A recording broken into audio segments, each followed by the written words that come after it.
Dito po, malalaman ng depensa ang lahat ng pagkakakilanlan ng lahat ng testigo ng prosekusyon.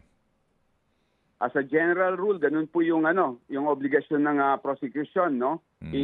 Ipapakita niyo yung listahan ng mga testigo. Pero merong exceptional circumstances na pwedeng igawing confidential muna yung identity ng testigo, i-summarize lang nila yung gist ng kanyang magiging testimony. Opo. Meron ho bang Witness Protection Program ang ICC?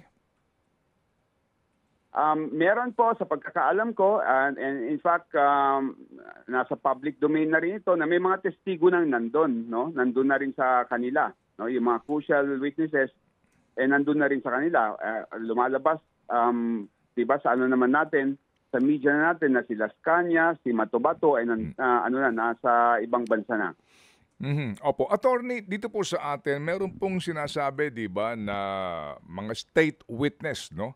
At andito ho ang panuntunan, as we all know, dapat yung least guilty ang pwedeng tumistigo at mapapawalang sala siya at magiging testigo siya ng prosekusyon. Doon ho ba sa ICC may ganun din?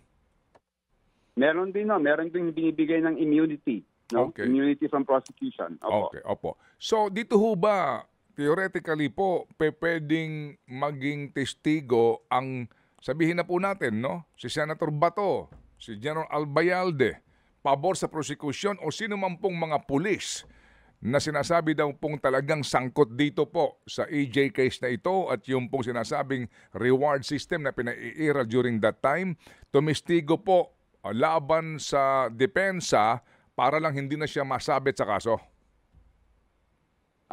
Marami ring factors ang i-consider dyan, Manong Ted, no? Titignan din kung kailangan ba na magbigay ng ganong klaseng immunity at gawing, kumbaga, state witness?